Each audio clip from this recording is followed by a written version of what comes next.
नमस्कार, मैं हूं गरिमा। स्वागत है आपका 9 भारत समाचार में। आइए देखते हैं खबरें विस्तार से। बांग्लादेश में तनाव, राष्ट्रपति को हटाने की मांग को लेकर प्रदर्शनकारियों का हंगामा। बॉम्बे हाई कोर्ट ने छोटा राजन की उम्र कैद की सजा निलंबित की, जमानत मंजूर। हैदराबाद में गोशा महल में सड़क धंसी। हैदराबाद होटल में कुत्ते का पीछा करते समय तीसरी मंजिल से गिरकर युवक की मौत। तेलंगाना शिक्षा आयोग में अल्पसंख्यक प्रतिनिधित्व की कमी पर एमबीटी ने सीएम से पूछा। Sponsored by Exclusio Decorative Surface, Acrylic, Interior Clads, Nurani Libas, Ready-made, Textiles, Stitching। मंगलवार को बांग्लादेश में सैकड़ों प्रदर्शनकारियों ने राष्ट्रपति मोहम्मद शहाबुद्दीन के खिलाफ उनके हालिया बयान को लेकर इस्तीफे की मांग की और राष्ट्रपति भवन पर धावा बोलने की कोशिश की। शहाबुद्दीन ने पिछले सप्ताह बांग्ला दैनिक मनाब जमीन को दिए गए एक साक्षात्कार में कहा था, उनके पास अपदस्थ प्रधानमंत्री शेख हसीना के इस्तीफे से संबंधित कोई दस्तावेजी सबूत नहीं है, जब वो 5 अगस्त को छात्र नेतृत्व वाले जनविरोध के बीच देश से भागी थी। चश्मदीदों और टीवी फुटेज में दिखाया गया है कि विभिन्न बैनर्स के तहत प्रदर्शनकारी पुलिस के साथ संघर्ष कर रहे थे, क्योंकि पुलिस ने उन्हें बांगा भवन में प्रवेश करने से रोका। पुलिस ने अंततः ध्वनि ग्रेनेड दागी, जिससे सेना को हस्तक्षेप करना पड़ा और बाद में पुलिसकर्मियों को महल के अंदर भेजा गया। स्थिति तब थोड़ी शांत हुई जब सेना ने लाउडस्पीकर के जरिए प्रदर्शनकारियों से बांगा भवन के गेट को छोड़ने का अनुरोध किया। प्रधानमंत्री नरेंद्र मोदी और चीनी राष्ट्रपति शी जिनपिंग बुधवार को रूस के कजान में ब्रिक्स शिखर सम्मेलन के दौरान एक द्विपक्षीय बैठक करेंगे। विदेश मंत्रालय ने इसकी पुष्टि की है। विदेश सचिव विक्रम मिस्त्री ने प्रेस ब्रीफिंग में कहा, मैं पुष्टि कर सकता हूं कि प्रधानमंत्री मोदी और चीनी राष्ट्रपति शी जिनपिंग के बीच कल ब्रिक्स शिखर सम्मेलन के दौरान एक द्विपक्षीय बैठक होगी।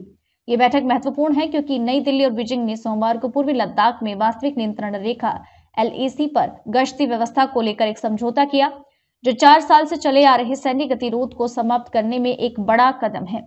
चीन ने मंगलवार को भी पुष्टि की कि उसने पूर्वी लद्दाख में दोनों सेनाओं के बीच गतिरोध को समाप्त करने के लिए भारत के साथ समझौता किया है। सुप्रीम कोर्ट ने बुधवार 23 अक्टूबर 2024 को केंद्र सरकार को पर्यावरण संरक्षण कानून को दंडहीन बनाने के लिए फटकार लगाई और कहा कि पराली जलाने के लिए दंड का प्रावधान CAQM अधिनियम के तहत लागू नहीं किया जा रहा।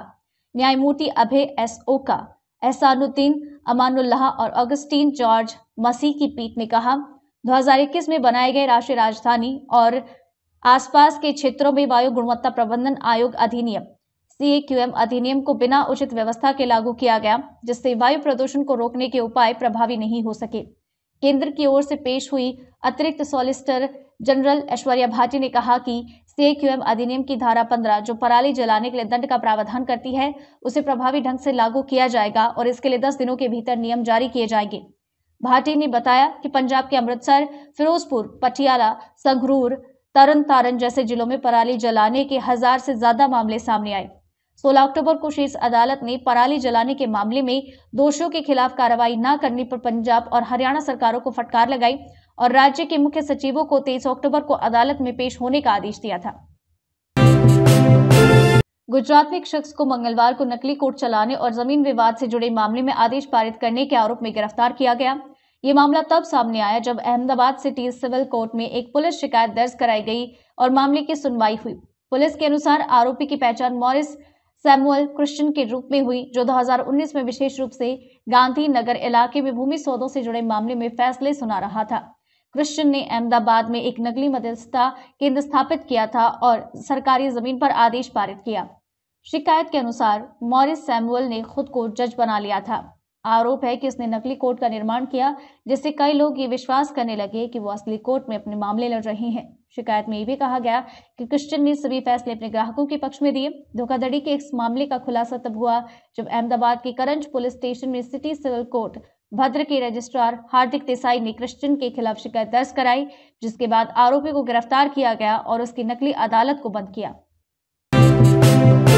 बॉम्बे हाईकोर्ट ने बुधवार को गैंगस्टर छोटा राजन की उम्र कैद की सजा को निलंबित कर दिया और उसे 2001 में होटल व्यवसायी जया शेट्टी की हत्या के मामले में जमानत दे दी। न्यायमूर्ति रेवती मोहिते डेरे और पृथ्वीराज चौहान की खंडपीठ ने राजन को जमानत के लिए 1 लाख रुपए का बांड भरने का निर्देश दिया।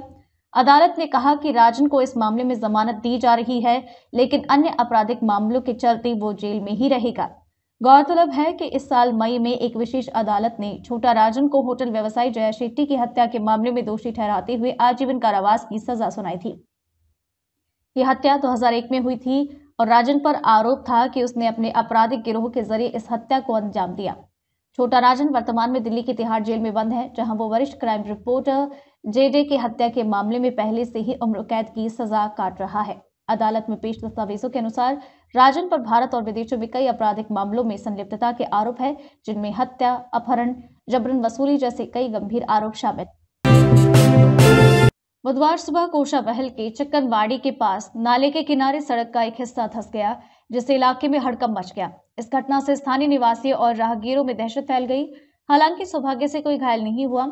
घटनास्थल पर जल्द ही बड़ी संख्या में लोग इकट्ठा हो गए, जिसके बाद पुलिस को स्थिति संभालने के लिए बुलाया गया। Greater Hyderabad municipal corporation GHMC के अधिकारी भी मौके पर पहुंचे और सड़क धंसने के कारणों की जांच की शुरुआत की। फिलहाल इस घटना के पीछे के कारणों का पता लगाने और आगे किसी और नुकसान को रोकने के लिए प्रयास जारी हैं। हैदराबाद में एक 23 वर्षीय युवक की तीसरी मंजिल से गिरने के कारण मौत हो गई। यह हादसा उस समय हुआ जब युवक होटल में एक कुत्ते का पीछा कर रहा था। मृतक की पहचान उदय के रूप में हुई, जो VV प्राइड होटल में ठहरा था। यह होटल चंदा नगर पुलिस स्टेशन की सीमा में आता है। पुलिस के अनुसार उदय अपने परिवार के साथ शहर आया था और रामचंद्रपुरम के अशोक नगर में रह रहा था। उसने रविवार को अपने दोस्तों के साथ समय बिताने के लिए होटल में कमरा बुक किया। तीसरी मंजिल के कमरे की बालकनी में खड़े होकर उदय ने एक कुत्ते को देखा और उसे पकड़ने के प्रयास में गलती से खिड़की से गिर गया। ये घटना सोमवार रात लगभग 12:30 बजे के बीच हुई, जिससे उदय को गंभीर चोटें आई। उसके दोस्तों ने उसे तुरंत आसपास के अस्पताल पहुंचाया, लेकिन डॉक्टर्स ने उसे मृत घोषित कर दिया। मजलिस बचाओ तहरीक MBT के प्रवक्ता अमजद उल्ला खान ने बुधवार 23 अक्टूबर को तेलंगाना के मुख्यमंत्री रेवंत रेड्डी से सवाल किया कि राज्य के शिक्षा आयोग में मुस्लिम प्रतिनिधि क्यों नहीं हैं। उन्होंने आरोप लगाया कि मुख्यमंत्री राष्ट्रीय स्वयंसेवक संघ RSS के एजेंडे को लागू कर रहे हैं, ये कहते हुए कि रेवंत रेड्डी ने राज्य में विभिन्न आयोगों के लिए 40 लोगों को अध्यक्ष नियुक्त किया, जिनमें से केवल खाद्य और शहरी विकास निगम फीड के अध्यक्ष मुस्लिम हैं।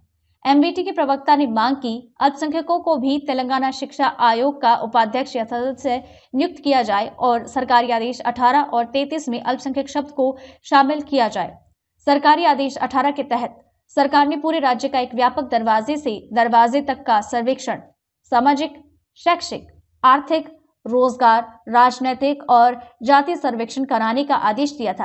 तेलंगाना पिछड़ा वर्ग आयोग के योजना विभाग के साथ समन्वय करके सर्वेक्षण कराने का निर्णय लिया है। तो इसमें वाजे मैं ये बताया था कि जो GOMS नंबर 18 है, प्लानिंग डिपार्टमेंट की तरफ से दी गई, जिसका सर्वे हो रहा है पूरे तेलंगाना में। तो ये सर्वे में जो है इसमें बैकवर्ड क्लास के लोग कितने हैं, SCs कितने, STs कितने हैं, इसमें कहीं भी जिक्र नहीं दिया गया कि माइनॉरिटीज वर्ड उड़ा दिया गया।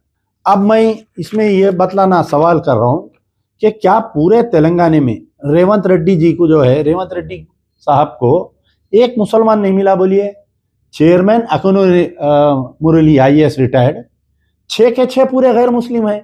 अब आप बताइए, जब आपके एजुकेशन कमीशन में आपका आदमी नहीं रहेगा एक मुसलमान, उसमें कम से कम 2, ये 6 में 2 तो मुसलमान डालना था, एक वाइस चेयरमैन मुसलमान डालना था, या नहीं तो आप मेंबर कमीशन में मुसलमान डालना था। अब आप बताइए कि आप एक तरफ बोल रहे हैं हम उर्दू की बका के लिए है, उर्दू स्कूलों की बका के लिए, उर्दू जूनियर कॉलेज की बका के लिए है। अब ये कमेटी क्या उर्दू स्कूलों को बचाएंगी या उर्दू पढ़ाएंगी लिखेंगी? बोलिए आप। अच्छा, अब इसके अंदर जो है, जब सिलेबस बनेगा तो अगर फर्ज करिए सिलेबस में कई वक्त ऐसा होता कि क्वेश्चन पेपर्स जो है बाहर से बन के आते, इन्हों स्क्रूटनी करते।